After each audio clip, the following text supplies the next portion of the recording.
तो फॉर्म में है। और चाइना वाली खबर को आप किस तरह से देख रहे हैं ये भी बताइए, क्योंकि हम देख रहे हैं जब से बॉर्डर पर टेंशन हुई हैं तब से वित्त मंत्रालय हरकत में आ गया है, और अब बड़े बड़े ब्रोकरेज हाउसेस की रिपोर्ट्स भी यही कह रही हैं कि चाइना से के इंपोर्ट के ऊपर रोक लगाई जाएगी कई प्रोडक्ट्स के ऊपर, और बहुत सारे सेक्टर्स को फिर फायदा हो सकता है। इस पर भी मुझे एक आपका टेक चाहिए मार्केट पर, और इस चाइना वाली खबर को आप कैसे रीड कर रहे हैं? मॉर्निंग। गुड मॉर्निंग हेमंत जी, गुड मॉर्निंग हर्षिता जी, गुड मॉर्निंग राजेश जी। तो मेरे ख्याल से आई थिंक जो डी एस्केलेशन स्ट्रैटेजीज होंगी आई थिंक तो पॉलिटिकल और डिप्लोमेटिक बेसिस पे चलती रहेंगी, पर जो आई थिंक रणनीति अपनाई जा रही है और अपनाई जाएगी, जहां पे आई थिंक क्रिटिकल कंपोनेंट्स नहीं है या जहां पे आई थिंक क्रिटिकल कंपोनेंट्स का usage specifically sectors like defence में चाइनीज गवर्नमेंट से आ रहा है या चाइनीज साइड से आ रहा है, वो कम किया जाएगा। साफ उदाहरण आप देख सकते हैं, आई थिंक जो डिफेंस में ऑर्डर्स कैंसिल हो रहे हैं, रेलवेज में ऑर्डर स्टार्ट हुए हैं कैंसिल होना। कल ही न्यूज आई थी जो पावर डिपार्टमेंट में है, आई थिंक हरियाणा ने I think 2 power projects cancel किए हैं। तो कहीं ना कहीं आई थिंक जो एक इकोनॉमिक स्ट्रेंथ हम यूज करेंगे to counter this military manoeuvrability, I think ये बहुत अहम होने वाला है। इसको मद्देनजर रखते हुए थीम गुरु जी आपने जो आई थिंक एक सेक्टर्स चूज किए थे last week, I think they are all relevant in the right spaces. For example I think ITI जो आई थिंक टेलीकम्युनिकेशंस, डिफेंस ये स्पेस में है, radio communications for defence, I think ये stock over a longer period of time definitely I think फायदा कर सकता है। जो रिकमेंडेशन आपने दी थी, जो स्टॉक चला है 100 के पार गया है, there might be some pull back in the stock, but I think business dynamics अगर ऑर्डर फ्लोज बढ़ते जाते हैं तो बहुत जबरदस्त फायदा करते हैं। डिफेंस एज अ स्पेस मुझे लगता है बहुत गहराई से देखना चाहिए, क्योंकि आई थिंक जो डोमेस्टिक डिफेंस मैन्युफैक्चरिंग है यहाँ पे एक सिग्निफिकेंट वैल्यू एक्रीशन आते जाएगा over the next few quarters as well. BML case in point is an excellent story, and why don't we recognise, क्योंकि अपनी जो इंडियन कैपेबिलिटीज होती है हेमंत जी, आई थिंक वो हम रिकॉग्नाइज नहीं करते। शायद ये कैरेक्टरिस्टिक्स और फैक्टर्स की वजह से अपनी कैपेबिलिटीज उभर के आएगी, both in terms of quality as well as the quantity that we can produce. तो BML, BDL, BEL ये बेनिफिशियरीज हो सकते हैं। रेलवे एज अ सेक्टर जो हम देख रहे थे, I think 1 order got cancelled, और जितनी आई थिंक हमारे पास मैन्युफैक्चरिंग कैपेसिटी और कैपेबिलिटीज है, यहाँ पे भी अच्छे खासे ऑर्डर फ्लोज आ सकते हैं। सिग्नलिंग हो, टेलीकम्युनिकेशंस हो, a lot of companies had lost out to Chinese players just because of the pricing variability. तो यस थोड़ी आई थिंक प्राइसिंग वेरिएबिलिटी ऊपर जा सकती है, but companies like ABB, Siemens इनको फायदा हो सकता है। Fourth I think real estate है, the news that Lakshman ji और आप बता रहे थे, if this is turning out to be true, 2 चीज हो सकती है I think with the subvention coming through. जो 25,000 करोड़ का ऑल्टरनेट इन्वेस्टमेंट फंड गवर्नमेंट ने पहले ही अनाउंस किया था for affordable units, I think there can be a huge sentimental uptick.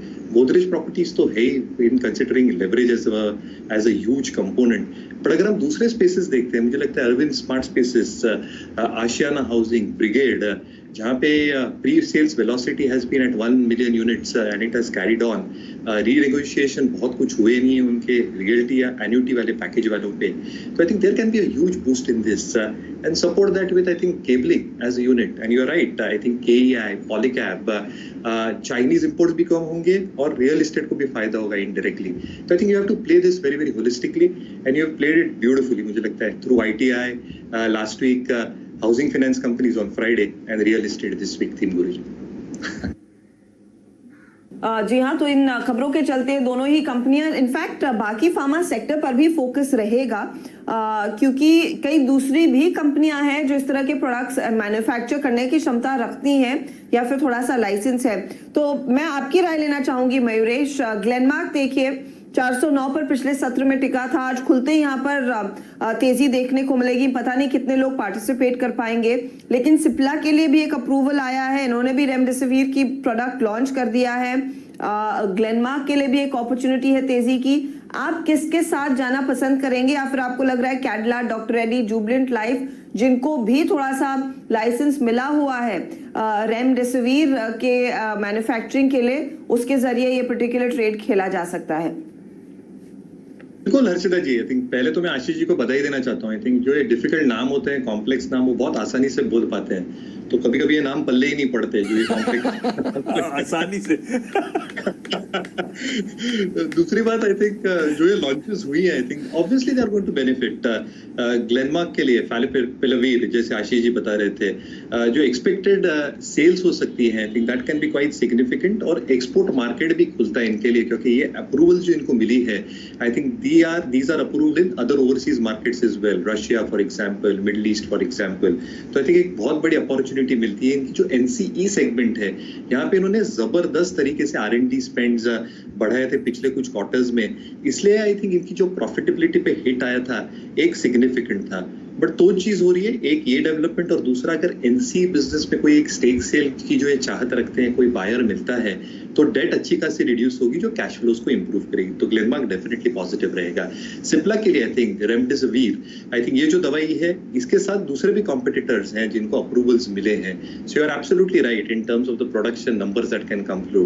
Jubilant Life, Hetero Life Sciences, so all of them can have huge benefits. But Cipla के लिए आई think जो प्रोएर की इनको एक अप्रूवल मिली थी इनहेलेशन ड्रग के लिए, और जो कॉम्प्लेक्स इनहेलेशन ड्रग की एक फाइनल स्टेज पे पहुंच गए हैं, इसको अगर अप्रूवल मिलता है तो अर्निंग्स प्रोबेबिलिटी जोरदार तरीके से बढ़ती है।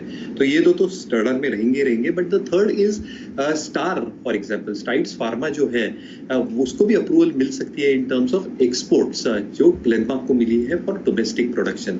जो ऐसे होता है तो जो रैनिटिडीन करके एक प्रोडक्ट थी इनकी जिसकी स्टॉपेज हुई है, इसको कॉम्पेंसेट करेगी।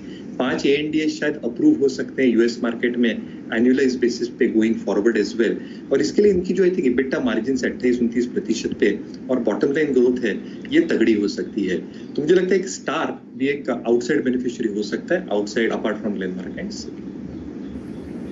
स्वागत है आप सभी का CNBC आवाज पर। आप देख रहे हैं मुनाफे की तैयारी और चर्चा हो रही है बहुत सारे खबरों वाले स्टॉक्स पर। यस बैंक एक और ऐसा स्टॉक है जो बड़े दिनों बाद देखिए रडार पर आया है। यहाँ पर ये कुछ अपने बॉन्ड्स के पेमेंट्स नहीं कर पा रहे हैं, इस तरह की देखिए खबरें भी आई हैं, और यस बैंक ने ओवरऑल देखिए निराश ही किया है। साल भर का जितना लंबा चार्ट हो दिखाइएगा, यहाँ पर नए इन्वेस्टर्स भी सामने आए, बीच में खबरें आई कि FPO के जरिए भी ये पैसा जुटाना चाहते हैं। लेकिन किया क्या जाए यस बैंक के साथ, कैसे अप्रोच करते हैं मयूरेश जी आप इसको?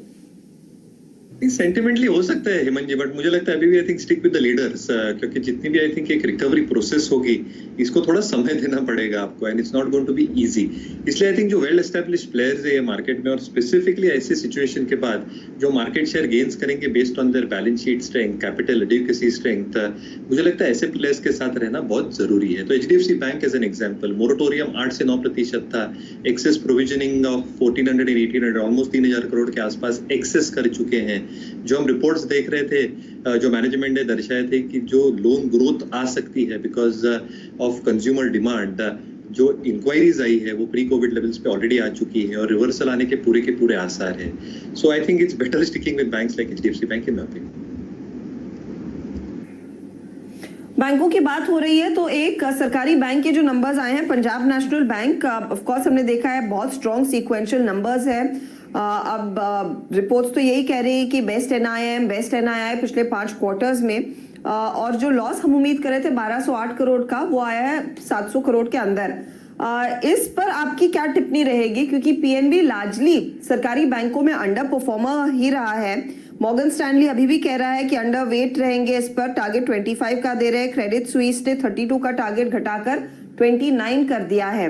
नंबर्स में एक सरप्राइज था, लेकिन क्या ये आगे जारी रह पाएगा Mayuresh? Very difficult to predict, और जैसे मोरेटोरियम्स का पीरियड है, कितना रिकग्निशन करते हैं, कितनी स्लिपेजेस का आंकड़ा आता है इन terms of other sectors getting affected, ये देखना लाजमी होगा। जो रिकवरीज एंड अपग्रेड्स, जो मैं एक ट्रांसक्रिप्ट पढ़ रहा था post results, they are expecting anywhere between 7 to 8,000 crore ये वर्ष के लिए, जो अराउंड 9 to 10,000 करोड़ थे पिछले वर्ष के लिए। GNPAs, नेट NPAs थोड़े कम जरूर हुए हैं, but you have to see in the context कि लोन ग्रोथ, जैसे हम पहले बात कर रहे थे HDFC बैंक की, लोन ग्रोथ किस हिसाब से बढ़ती है, क्योंकि that is the only way in terms of carrying your balance sheet expansion.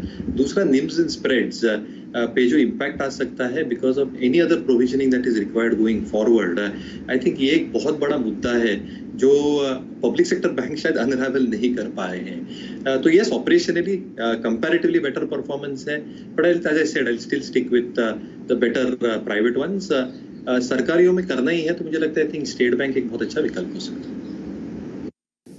तो बीबीटीसी पे आपकी पोजीशन होगी, पिछले सेशन में हम इसकी बात कर रहे थे, उसपे आपका मुनाफा और बढ़ता हुआ दिखाई दे रहा है।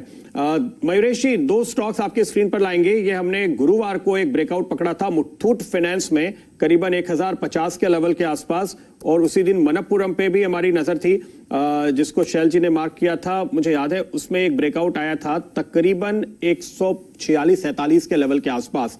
अब गोल्ड की नए हाईज के साथ इन दोनों में तेजी देखने को मिल रही है। अब आपकी स्ट्रैटेजी क्या होगी? दोनों को बरकरार रखेंगे, नई पोजीशन भी लेंगे? बिल्कुल बरकरार रखेंगे प्रदीप जी, और आपने राइटफुली कहा, आई थिंक जैसे गोल्ड की कीमतें बढ़ती हैं, जो ये लोन्स देते हैं वो गोल्ड के प्राइस के साथ लिंक्ड हुआ रहता है कंपेयर टू द ज्वेलरी, इसलिए इनकी जो लोन टू वैल्यू रहती है इस पे एक मार्जिन ऑफ सेफ्टी जबरदस्त तरीके से बढ़ती है, और एक गैप भी मिलता है to give up push up loans over and about the existing loans given. दूसरा, आई थिंक जो एसेट लायबिलिटी मिसमैच की हम बात करते हैं, काफी एनबीएफसीज जो फेस कर सकती हैं क्योंकि इनके कैश फ्लोस काफी स्ट्रॉन्ग रहते हैं। एएलएम मिसमैच इनके बैलेंस शीट्स पे शायद नहीं दिखेगा even before the crisis and during this crisis as well. तीसरा, जो डिवर्सिफिकेशन इन्होंने अपने अलग अलग बिजनेसेस में किया है वो एक मार्जिन ऑफ सेफ्टी जरूर देता है, बट जो रिपोर्टेड नंबर्स भी थे I think very very encouraging, both in terms of GNPAs, net NPAs, and the expected provisioning that they have already done on their balance sheet. कोई target आपके इस पे? मंदापुरम Pradeep ji, I think pull backs पे अगर मिले तो आई थिंक ज्यादा अच्छा हो सकता है। आई थिंक 15 से 20% की मूव दे सकता है। ये राय आपको अदानी गैस पर मिल रही है। साथ ही साथ तेजी आपको दिखेगी हेमंत जी, एक न्यूज़ मेरे सामने आई है हाइकल लिमिटेड की। इन्होंने शायद करार किया है ग्लेनमार्क फार्मा से एपीआई प्रोवाइड करने का। यहाँ पर आपने एक ब्रेकआउट आते हुए देखा है, लगभग 124-125 रुपए ये स्टॉक पड़ रहा है। थोड़ी देर ही पहले आपको वायर्स पर न्यूज़ आती हुई दिखी है। यहाँ पर एक मूवमेंट अच्छी तरीके से आपको आता हुआ देख सकता है। मयूरेश जोशी साहब जुड़े हुए हैं और हम लोग चर्चा सुबह से कर रहे हैं रेमडेसिविर की। आपने सिप्ला में तेजी देखी, आपने ग्लेनमार्क में 10% का सर्किट देखा, आपके सामने बहुत शानदार तरीके से आपको हाइकल मूव करता हुआ दिख रहा है। आपकी राय मयूरेश जी इस स्टॉक पर? कुछ समय पहले ये प्रदीप जी का पांड्या का फंडा स्टॉक भी हुआ करता था। जबरदस्त स्टोरी है शैल जी, और अगर हम नंबर्स की बात करें तो नंबर्स बहुत एनकरेजिंग रहे हैं। एक बार मैं नंबर्स को अगर ध्यान में रखूं तो जो इसकी प्रॉफिटेबिलिटी ग्रोथ है आई थिंक बहुत जबरदस्त रही है। जो रॉ मटेरियल सोर्सिंग चाइना से है वो एक्सपेक्ट कर रहे हैं ये कम कर दें। अगर ये जो एपीआई बनाने वाली न्यूज की पुष्टि होती है तो एक जबरदस्त ट्रैक्शन वहां से भी मिल सकता है। डेट इक्विटी 0.69 टाइम्स पे है, which is one of the lowest. Working capital days 105-110 दिन के आसपास आए हैं। तो फार्मास्यूटिकल के बिजनेस पे हैं, जैसे हमारी थीम गुरु जी रूरल पे फोकस करते हैं, थिंक क्रॉप प्रोटेक्शन के धंधे पे हैं, and other part for that is जो केपेक्स से कर रहे हैं, थिंक अच्छा खासा मॉडरेट होगा गोइंग फॉरवर्ड एज वेल, जो कैश फ्लोज को इंप्रूव करेगा। So diversified businesses and all the businesses expected to do very very well. तो बहुत जबरदस्त तरीके से कंपनी पोजिशन है।